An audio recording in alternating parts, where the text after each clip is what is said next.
저는 지금까지 살면서 이런 말을 들어본 적이 없었습니다. 영미 씨, 정말 운이 좋으시네요. 재욱 씨 같은 남자 어디서 찾아요? 친구들이 부러워하는 눈빛으로 말할 때마다 가슴이 뿌듯했습니다. 45살에 만난 완벽한 남자 한재. 그런데 지금 저는 그의 휴대폰 화면을 보며 온몸이 떨리고 있습니다. 영미 조작 일지 3월 15일 레스토랑 기억 조작 성공. 이게 뭔가요? 제가 미친 걸까요? 아니면 정말로 저는 8개월 동안 조작당한 걸까요? 손가락 끝이 저려옵니다. 속 화면 글자들이 흔들려 보입니다. 안녕하세요. 어쩌면 너와 나의 이야기. 그렇게 시작됐다입니다. 오늘의 이야기 시작합니다.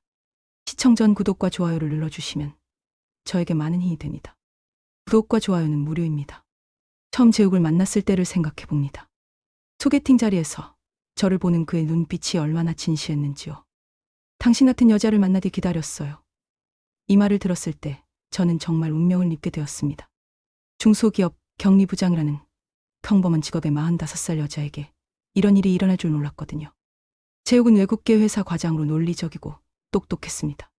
저보다 3살 많았지만 젊어 보였고 무엇보다 저를 아껴주는 것 같았습니다.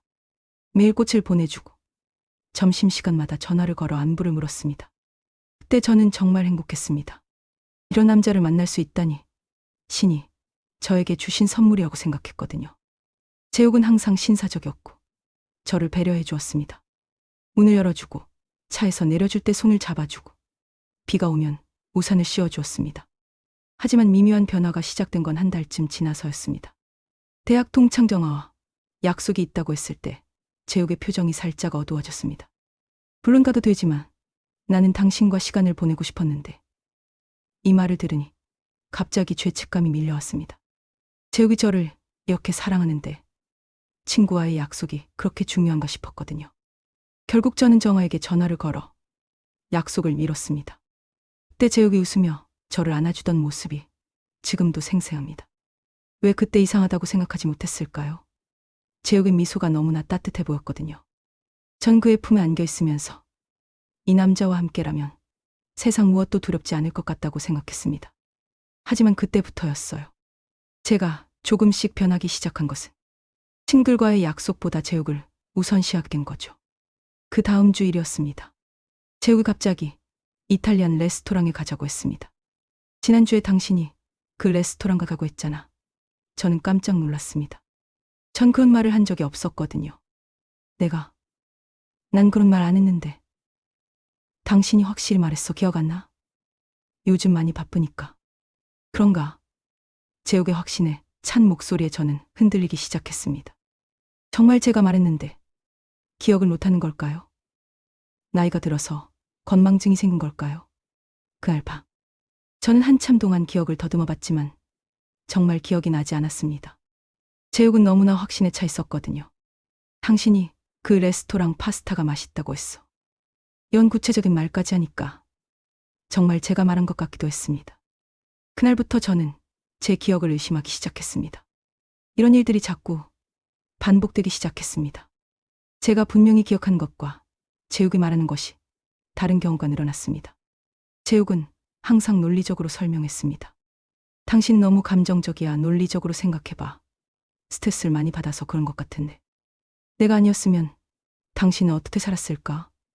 이런 말들을 들을 때마다 저는 스스로를 의심하게 되었습니다. 정말 제가 예민해진 걸까요?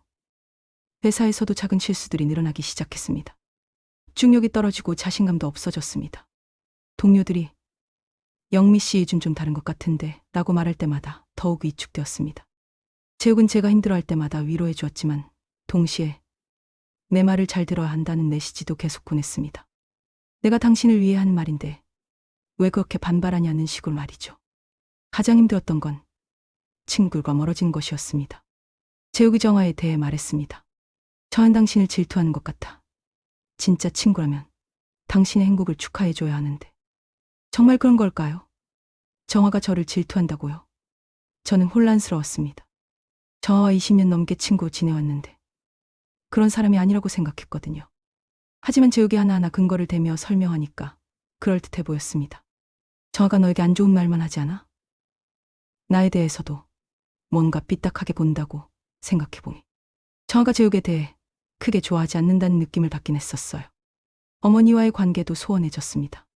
제욱이 어머니가 너무 간섭하신 것 같다고 말한 뒤부터 어머니의 전화를 피하게 되었습니다. 점점 제 주변에는 제욱만 남게 되었습니다. 8개월이 지나면서 전 완전히 다른 사람이 되어 있었습니다. 매일 제욱의 눈치를 보며 살았습니다. 제가 뭔가 잘못 기억하고 있는 건 아닌지 항상 불안했습니다. 당신이 예민해져서 그래 스트레스 받지 마. 제욱의 이런 말들이 저를 더욱 혼란스럽게 만들었습니다. 회사에서도 동료들이 영미 씨 요즘 좀 이상해요 라고 말할 정도였습니다. 저는 정말 이상해진 걸까요? 아니면 원래 이런 사람이었는데 이제야 정신을 차린 걸까요? 매일 밤 잠들기 전까지 이런 생각들로 머릿속이 복잡했습니다. 잠도 제대로 오지 않았어요. 새벽까지 뒤척이면서 오늘 제욱에게 뭔가 실수하지 않았나 걱정했습니다. 아침에 일어나면 몸이 무겁고 머리도 아팠습니다. 거울에 비친 제 모습은 8개월 전과 완전히 달라져 있었어요. 얼굴은 야위었고 눈빛에는 자신감이 사라져 있었습니다. 그런 상황에서 제욱이 결혼을 제안했습니다. 당신과 결혼하고 싶어.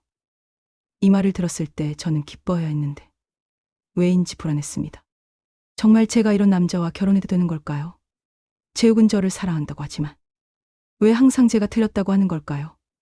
그날 밤 정아에게 전화를 걸었습니다. 오랜만에 듣는 정아의 목소리는 걱정으로 가득했습니다. 영미야, 너 많이 변했어. 예전에 너는 이런 사람이 아니었는데. 정아의 말이 가슴에 깊이 박혔습니다. 정말 제가 변한 걸까요? 영미야, 그 남자 때문에 너무 힘들어하는 것 같은. 괜찮아? 정아의 목소리에서 진심 어린 걱정이 느껴졌습니다. 하지만 저는 대답할 수가 없었어요. 제욱이 저를 사랑하고 있고 결혼까지 제안했는데 뭐가 문제란 건지 모르겠었거든요. 운명의 그날이 왔습니다. 제욱이 샤워하는 동안 휴대폰에 문자가 왔습니다. 혹시 급한 일인가 싶어 확인하려다가 화면에 떠오른 메모장을 보게 되었습니다. 영미 조작일지. 제목을 보는 순간 심장이 멎는 줄 알았습니다. 3월 15일 레스토랑 기억 조작 성공. 4월 3일 친구 관계 이간질 진행 중. 5월 10일 자존감 하락 목표 달성. 이게 뭔가요? 저는 꿈을 꾸고 있는 걸까요? 손이 덜덜 떨려서 휴대폰을 제대로 잡을 수도 없었습니다. 8개월 동안 저는 실험 대상이었던 걸까요? 더 아래로 스크롤을 내려보니 더 충격적인 내용들이 있었습니다. 6월 2일 어머니와 갈등 유도 완료. 7월 18일 직장 내 자신감 저하 현상. 관찰. 8월 5일 완전한 의존 상태 도달. 저는 토할 것 같았습니다. 이 모든 것들이 제욱의 계획이었단 말인가요? 그날 밤잠을 한숨도 잘 수 없었습니다. 머릿속에서 지난 8개월이 빠르게 지나갔습니다. 제욱의 모든 말과 행동이 새롭게 보였습니다. 저는 결심했습니다. 진실을 알아야 한다고. 다음날 회사에서 몰래 제욱의 과거를 조사하기 시작했습니다. 인터넷 검색으로 그의 전 직장과 SNS 계정들을 찾아봤습니다. 그리고 용기를 내어 정아에게 전화를 걸었습니다. 정아야, 나 좀 이상한 일이 생겼어. 정아는 제 이야기를 듣더니 단숨에 말했습니다. 영미야, 이건 조작이야. 너는 조작당한 거라고. 정아의 단호한 목소리가 저를 깨워주었습니다. 영미야, 8개월 동안 내가 얼마나 걱정했는데. 너는 완전히 다른 사람이 되어 있었어. 정아가 눈물을 흘리는 소리가 들렸습니다. 그제야 저는 정말로 심각한 상황에 있었다는 걸 깨달았습니다. 정아의 말을 듣고 저는 각오를 단단히 했습니다. 하지만 어떻게 증거를 수집해야 할지 막막했습니다. 45살 격리부장이 무슨 스파이 활동을 할 수 있겠어요? 그래도 진실을 알기 위해서는 해야 했습니다. 온라인 쇼핑몰에서 초소형 도청기와 몰래카메라를 주문했습니다. 전자상가에도 가봤지만 완전히 문외한이라 헤매기만 했습니다. 젊은 직원이 어머니 이런 거 왜 필요하세요? 라고 물어봤을 때 얼굴이 빨개졌습니다. 아, 그냥 호기심해요. 라고 둘러댔지만 마음은 두근거렸습니다. 그래서 유튜브로 도청기 설치하는 방법을 공부했습니다. 40대 아줌마의 첫 스파이 활동이 시작된 거죠. 처음에는 이런 일을 하는 제 모습이 우스웠습니다. 하지만 제욱의 메모장에 적힌 그 끔찍한 내용들을 생각하면 용기가 났습니다. 더 이상 속을 수는 없었거든요. 드디어 시행에 옮길 때가 왔습니다. 제욱의 차에 GPS 추적기를 설치한 날 손이 너무 떨려서 3번이나 실패했습니다. 제욱이 화장실에 간 사이 그의 집에 초소형 카메라를 설치했습니다. 가방에는 소형 녹음기를 숨겨뒀습니다. 며칠 뒤 추적 결과를 확인했을 때 충격을 받았습니다. 재욱이 저와 만나기 전에 다른 여자와 카페에서 만나고 있었던 거예요. 몰래카메라로 찍힌 영상을 보니 그 여자와 아주 친밀한 모습이었습니다. 이게 저를 사랑한다던 남자의 모습인가요? 재욱은 그 여자의 손을 잡고 있었고 제게 하던 것처럼 다정한 표정을 짓고 있었습니다. 저는 모니터 앞에서 한참 동안 멍하니 있었습니다. 8개월 동안 저는 정말 바보였던 거네요. 재욱에게는 저 말고도 다른 여자들이 있었던 거였어요. IT에 능한 조카 민수의 도움을 받아 재욱의 디지털 발자취를 추적했습니다. 민수는 컴퓨터공학과 학생이라 이런 일에 능숙했거든요. 재욱의 SNS 계정들을 하나씩 찾아가며 삭제된 메시지들을 복구했습니다. 그 결과는 정말 충격적이었습니다. 재욱이 동시에 여러 여자들에게 똑같은 멘트를 보내고 있었던 거예요. 당신 같은 여자를 만나길 기다렸어요. 이 말을 저만 들은 게 아니었습니다. 제가 특별하다고 느꼈던 모든 것들이 거짓이었습니다. 조카가 이모, 이 사람 진짜 나쁜 사람이네요 라고 말했을 때 저는 정말 바보 같은 기분이었습니다. 이모, 이 사람 완전 사기꾼 같은데요. 똑같은 말을 여러 여자에게 하고 있어요. 민수가 화면을 가리키며 보여준 내용들은 더욱 충격적이었습니다. 재욱이 각각의 여자들에게 맞춤형 거짓말을 하고 있었던 거예요. 어떤 여자에게는 당신만이 나를 이해해 준다고 했고 다른 여자에게는 운명적인 만남이라고 했습니다. 디지털 증거만으로는 부족하다고 생각했습니다. 저는 재욱의 회사 앞에서 망을 낸 채로 그를 관찰하기 시작했습니다. 차 안에 앉아서 몇 시간씩 기다린 일이 얼마나 힘든지 몰랐어요. 그리고 가짜 신분으로 재욱의 전 동료들을 만나 정보를 수집했습니다. 재욱 씨와 친한 분이세요? 내 같은 동호회에서 알게 되었어요. 이런 식으로 자연스럽게 대화를 이끌어갔습니다. 그 결과 충격적인 사실을 알게 되었습니다. 재욱이 이전 회사에서도 비슷한 일로 문제가 됐었다는 거예요. 한 여직원과 사귀다가 심하게 괴롭혀서 그 여자가 회사를 그만뒀다고 했습니다. 그분 정말 이상한 사람이었어요. 처음에는 엄청 잘해주다가 나중에는 완전히 다른 사람이 되더라고요. 전 동료의 말을 들으니 소름이 돋았습니다. 재욱의 패턴은 예전부터 있었던 거였어요. 저는 그의 피해자 중 하나일 뿐이었습니다. 모든 조각들이 맞춰지기 시작했습니다. 도청기 녹음한 재욱의 진짜 모습은 정말 충격적이었습니다. 친구와 통화하는 내용을 들어보니 그 여자는 정말 순진해. 뭘 해도 내 말만 믿어. 조금만 더 가지고 놀다가 버릴 생각이야. 이런 말들을 하고 있었습니다. 몰래카메라로는 재욱이 다른 여자들과 데이트하는 모습까지 포착했습니다. 저는 냉정하게 모든 증거를 정리했습니다. 두금 파일 사진 동영상 그리고 재욱의 과거 행적까지. 이제 준비가 끝났습니다. 재욱아, 이제 누가 미쳤는지 보여줄 시간이야. 저는 처음으로 복수하는 감정을 느꼈습니다. 8개월 동안 당했던 모든 것들을 되돌려주고 싶었어요. 하지만 동시에 무서웠습니다. 과연 제가 해낼 수 있을까요? 재욱은 말재주가 좋고 논리적이었거든요. 하지만 이제는 증거가 있었습니다. 거짓말로는 이길 수 없는 확실한 증거들 말이에요. 이제 저의 차례였습니다. 재욱이 그동안 저에게 했던 방식을 그대로 돌려주기로 했습니다. 재욱 씨, 저번에 말씀하신 그 이야기 기억나세요? 무슨 이야기? 아, 기억 안 나시는구나. 당신이 확실히 말씀하셨는데. 재욱의 당황한 모습이 몰래카메라에 고스란히 찍혔습니다. 전 더 이상 예전의 영미가 아니었습니다. 8개월 동안 당했던 모든 것들을 되돌려줄 준비가 되어 있었습니다. 재욱이 영미야, 요즘 왜 이러는 거야? 라고 물었을 때 저는 미소를 지으며 답했습니다. 이상한가요? 저는 평소랑 똑같은데요. 재욱의 표정에서 처음으로 불안함이 보였습니다. 지금까지 저를 완전히 장악했다고 생각했는데 갑자기 제가 달라진 것을 감지한 거죠. 영미야, 뭔가 달라진 것 같은데 달라졌다는 게 무슨 뜻이에요? 구체적으로 말씀해 주세요. 저는 재욱이 자주 쓰던 말투를 그대로 따라했습니다. 결정적인 순간을 위해 완벽한 계획을 세웠습니다. 재욱을 회사 동료들과의 저녁 모임에 초대했습니다. 미리 동료들에게 상황을 설명하고 협조를 구했습니다. 제가 이상한 남자친구 때문에 고생하고 있는데 도움을 좀 받고 싶어요. 동료들은 흔쾌히 도와주겠다고 했습니다. 그날 저녁 식당에서 저는 실시간으로 도청된 재욱의 목소리를 스피커로 틀었습니다. 그 여자 정말 바보야. 내가 뭘 해도 다 믿어. 이 목소리가 울려 퍼지자 식당이 조용했습니다. 재욱의 얼굴이 하얗게 질렸습니다. 영미야, 이게 뭐야? 재욱이 당황해서 물었지만 저는 차분하게 답했습니다. 당신이 친구에게 한 말이에요. 며칠 전에 누동된 거죠. 동료들이 재욱을 바라보는 시선이 차갑게 변했습니다. 재욱 씨, 이게 정말 당신 목소리예요? 부장님이 물었습니다. 재욱은 더듬거리며 변명하려고 했지만 증거는 확실했습니다. 재욱이 필사적으로 변명하려고 했습니다. 영미야, 이건 오해야, 설명할게. 하지만 저는 준비한 모든 증거를 차근차근 공개했습니다. 여러 여자들과의 대화 내용, 삭제된 SNS 메시지들, 다른 여자와 데이트한 영상까지. 재욱의 얼굴에서 가면이 벗겨지는 순간이었습니다. 이 미친 여자가 드디어 재욱의 진짜 모습이 드러났습니다. 그동안 논리적이고 차분하던 모습은 온데간데 없고 화를 내며 소리를 지르고 있었습니다. 동료들이 모든 것을 목격했습니다. 영미 씨 정말 힘드셨겠어요.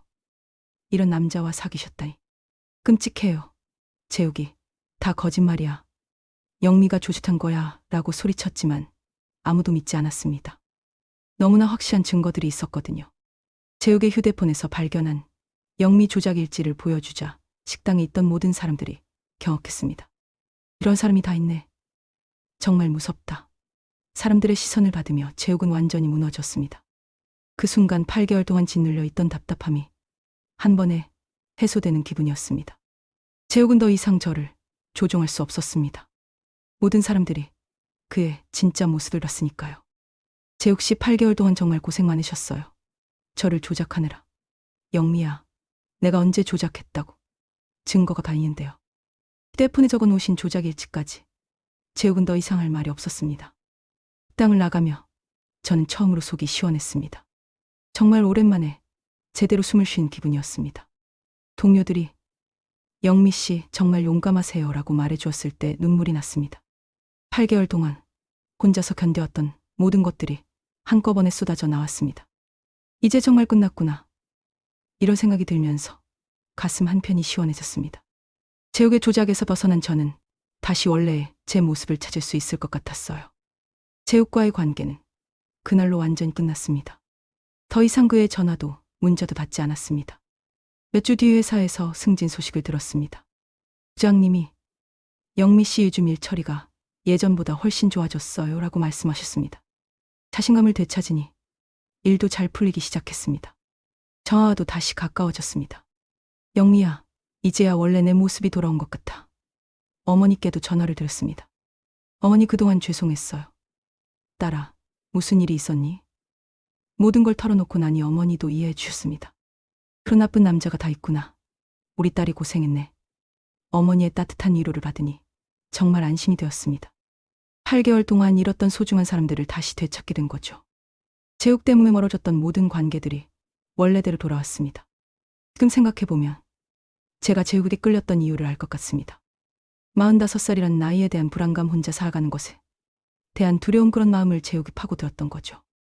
내가 아니었으면 어떻게 살았을까? 이런 말들로 저를 의존적으로 만들었습니다. 하지만 이제 알았습니다. 저는 충분히 괜찮은 사람이라는 걸. 혼자서도 잘 살 수 있고 누군가의 조작 없이도 제대로 된 판단을 할 수 있는 사람이란 걸.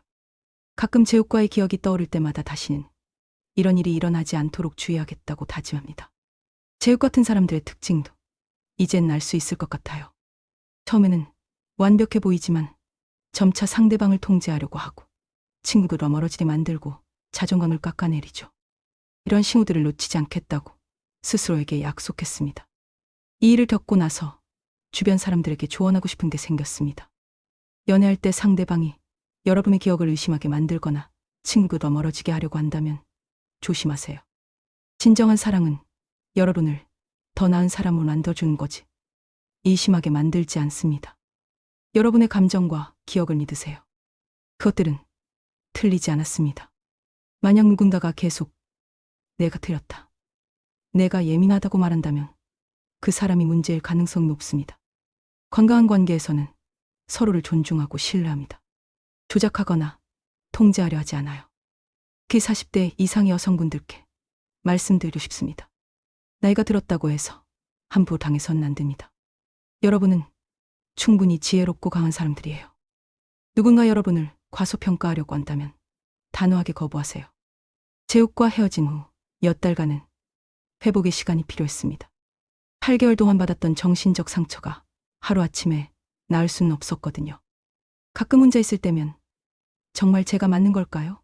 하는 의심이 들기도 했습니다. 재욱의 목소리가 머릿속에서 맴돌 때도 있었어요. 당신 감정적이야. 논리적으로 생각해봐. 이런 말들이 자동으로 떠오르곤 했습니다. 하지만 그럴 때마다 정하나 어머니와 대화하며 현실 감각을 되찾았습니다. 영미야, 그 남자 말은 다 거짓말이었어. 정아가 계속 확인시켜 주었거든요. 상담 심리사인 정아의 전문적인 도움도 많이 받았습니다. 영미야, 이런 경우를 가스라이팅이라고 하는데 피해자들은 모두 비슷한 증상을 보여. 저의 설명을 듣고 나서야 제가 겪은 일이 얼마나 심각한 일인지 깨달았습니다. 재욱의 과거를 조사하면서 저와 비슷한 피해를 당한 여성들을 더 찾게 되었습니다. 인수가 도와주어 재욱의 SNS를 더 깊이 파보니 놀라운 사실들이 드러났습니다. 지난 5년간 적어도 7명의 여성과 비슷한 패턴으로 만났다는 것이었어요. 모두 30대 후반에서 40대 중반의 경제적으로 안정된 여성들이었습니다. 그중 한 분과 연락이 닿았는데 그분의 이야기는 저와 거의 똑같았습니다. 처음 3개월은 천국 같았어요. 그런데 점점 이상해지더니 결국 우울증까지 걸렸죠. 그분도 재욱 때문에 친구들과 멀어지고 자존감이 바닥까지 떨어졌다고 했습니다. 다행히 일찍 깨달아서 헤어졌는데 1년 넘게 후유증이 있었어요. 재욱은 저희 같은 여성들을 타겟으로 삼는 전문가였던 거죠. 나이 들어 외로움을 느끼는 여성들의 약점을 정확히 파고드는 수법을 가지고 있었습니다. 증거들이 충분히 모인 후에는 법적 대응도 고려해봤습니다. 재욱이 저에게 한 행위들이 단순한 이별이 아니라 정신적 학대에 해당할 수 있다고 생각했거든요. 변호사와 상담해보니 실제로 고소할 수 있는 부분들이 있었습니다. 휴대폰에 적어놓은 조작 일지는 확실한 증거가 될 수 있어요. 하지만 저는 결국 법적 대응보다는 다른 방법을 택했습니다. 재욱 같은 사람과 더 이상 엮이고 싶지 않았거든요. 대신 제 경험을 널리 알려서 다른 피해자가 생기지 않도록 하는 것이 더 의미 있다고 생각했습니다. 그래서 지금 이렇게 제 이야기를 들려드리고 있는 거예요. 한 사람의 경험담이 누군가에게는 소중한 경고가 될 수 있으니까요. 제 경험을 통해 배운 예방법들을 말씀드렸습니다. 첫째, 너무 완벽해 보이는 사람을 조심하세요. 처음부터 모든 것이 완벽한 사람은 없습니다. 둘째, 친구들과 가족의 의견을 들어보세요. 주변 사람들이 모두 이상하다고 하면 정말 이상한 거일 수 있어요. 셋째, 상대방이 여러분의 기억을 자주 부정한다면 기록을 남겨보세요. 언제 무슨 일이 있었는지 메모해두면 나중에 확인할 수 있습니다. 넷째, 혼자만의 시간과 공간을 유지하세요. 상대방이 모든 시간을 함께 보내려고 한다면 의심해봐야 합니다. 다섯째, 경제적 독립을 유지하세요. 재정적으로 의존하게 되면 빠져나오기 더 어려워집니다. 이런 기본적인 것들만 지켜도 재욱 같은 사람들을 피할 수 있을 것입니다. 이제 저는 건강한 사랑이 무엇인지 알게 되었습니다. 진정한 사랑은 상대방을 있는 그대로 받아들이는 것입니다. 바꾸려 하지 않고 조작하려 하지 않아요. 서로의 개성을 존중하고 독립성을 인정합니다. 친구들과의 관계도 응원해주고 가족과의 시간도 소중히 여깁니다. 상대방의 의견을 듣고 자신의 생각도 솔직하게 표현할 수 있어야 해요. 갈등이 있어도 서로를 존중하며 해결해 나갑니다. 감정적으로 의존하는 관계가 아니라 서로를 지지해주는 동반자적 관계죠. 이런 사랑을 만나기 위해서는 먼저 자신을 사랑할 줄 알아야 합니다. 스스로를 소중히 여기고 자신의 가치를 인정하는 사람만이 건강한 사랑을 할 수 있어요. 재욱과의 경험 이후로 저는 이런 사랑을 꿈꾸고 있습니다. 시간이 지나면서 재욱에 대한 분노도 많이 사라졌습니다. 물론 용서한다는 건 아니에요. 재욱이 한 일은 분명히 잘못된 것이니까요. 하지만 그 일로 인해 제가 더 강해졌다는 걸 느낍니다. 더 이상 남의 눈치를 보지 않게 되었고 제 감정과 생각을 믿을 줄 알게 되었어요. 8개월간의 악몽 같은 시간이 저를 더 단단한 사람으로 만들어준 셈입니다. 지금의 저는 재욱을 만나기 전보다 훨씬 자신감이 있고 주체적입니다. 누군가 저를 흔들려고 해도 쉽게 넘어가지 않을 만큼 내면이 단단해졌어요. 이런 성장을 위해서 그 고통스러운 시간이 필요했던 것일까요? 그렇게 생각하니까 조금은 의미가 있는 경험이었다는 생각도 듭니다. 물론 다른 분들은 저처럼 고생하지 않기를 바라지만요. 지금 저는 평범하지만 행복한 일상을 보내고 있습니다. 회사에서는 팀장으로 승진해서 후배들을 잘 이끌어가고 있어요. 저한 매주 만나서 수다를 떨고 어머니와도 자주 안부를 나눕니다. 새로운 취미도 생겼어요. 요가와 독서 모임에 참여하면서 비슷한 관심사를 가진 사람들과 만나고 있습니다. 가끔 소개팅 제의도 들어오지만 급하게 생각하지 않습니다. 좋은 사람이 있으면 만나보고 아니면 혼자 지내는 것도 괜찮다고 생각해요. 무엇보다 저 자신과 좋은 관계를 유지하는 것이 중요하다는 걸 깨달았거든요. 혼자 있어도 외롭지 않고 누군가와 함께 있어도 자신을 잃지 않는 사람이 되는 것이 목표입니다. 제옥과의 경험 이후로 제가 가장 많이 성장한 부분이에요.